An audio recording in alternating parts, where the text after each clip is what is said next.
and you're watching another Supernatural review, and this is season 11, episode 15, Beyond the Mask. If you're new here, I do a recap and review of every single episode of Supernatural, so let's get into it. So I always remembered, or I should say, I forgot this episode was coming up, I did. But this is such an episode where you can kind of just watch out of blue. It's a fun episode. This is one of those where you start and you're like, oh my god, I remember this. This is kind of fun. This is kind of entertaining. And definitely one of the ones you can watch out of the blue. I did put this on the good list, but I do feel like analyzing it more, I saw things that I feel like you don't see when you're just like, oh, this is a fun episode, I'm excited for it, let's go. So it's Sam and Dean are on their regular hunt, they're on a regular case, it's just really focused on them, and then there's this whole B plot that I'll get into too. But it a lot of times when there's these two kind of big plots, it's serialized, but it wasn't. It was very episodic, so it's something where it's yeah, you can watch this out of blue, and that B plot, it kind of goes over your head. You're whatever.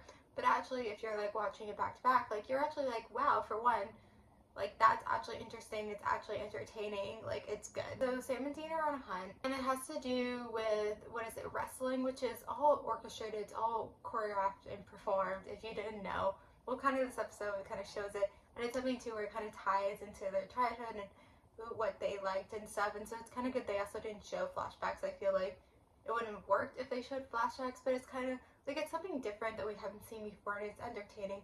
What was not entertaining is what it ended up being.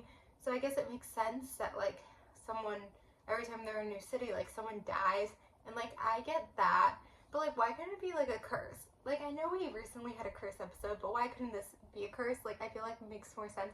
But basically what this was is this guy, he made a demon deal, and then his 10 years are up, but he's I'll just keep killing souls.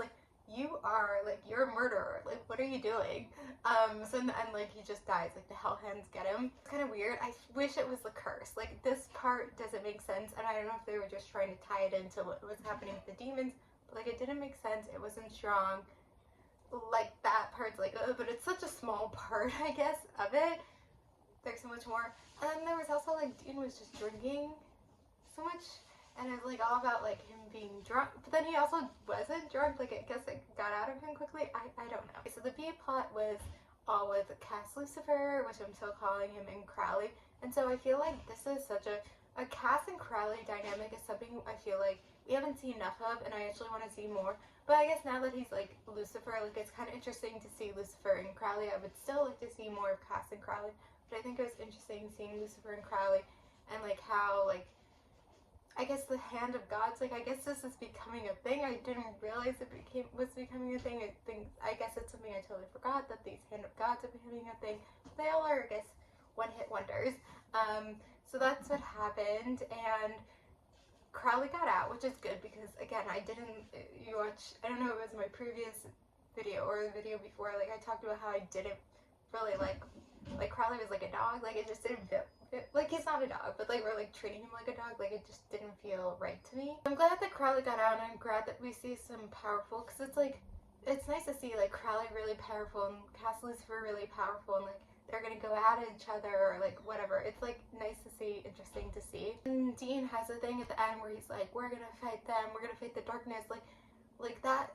I forgot, I didn't know, we always remember him saying these lines, but you're I forget which episode it's from. It's from this episode, and it's actually so strong, but it kind of comes out of left field because this episode wasn't serialized at all. They barely, I don't even think they really talked about Cass Lucifer. They were just dealing with this whole thing, so it's it felt kind of out of blue that they were talking about it, but whatever, it was strong and anything. So this is on the good list. It's kind of at the bottom of the good list. I don't know if it will end up there, but yeah, I feel it's just such an episode you can watch it blue, enjoyable, but when you analyze it a little bit more, you're hey, what, But anyway, I'm gonna end here, so thank you guys for watching, comment, subscribe, and bye.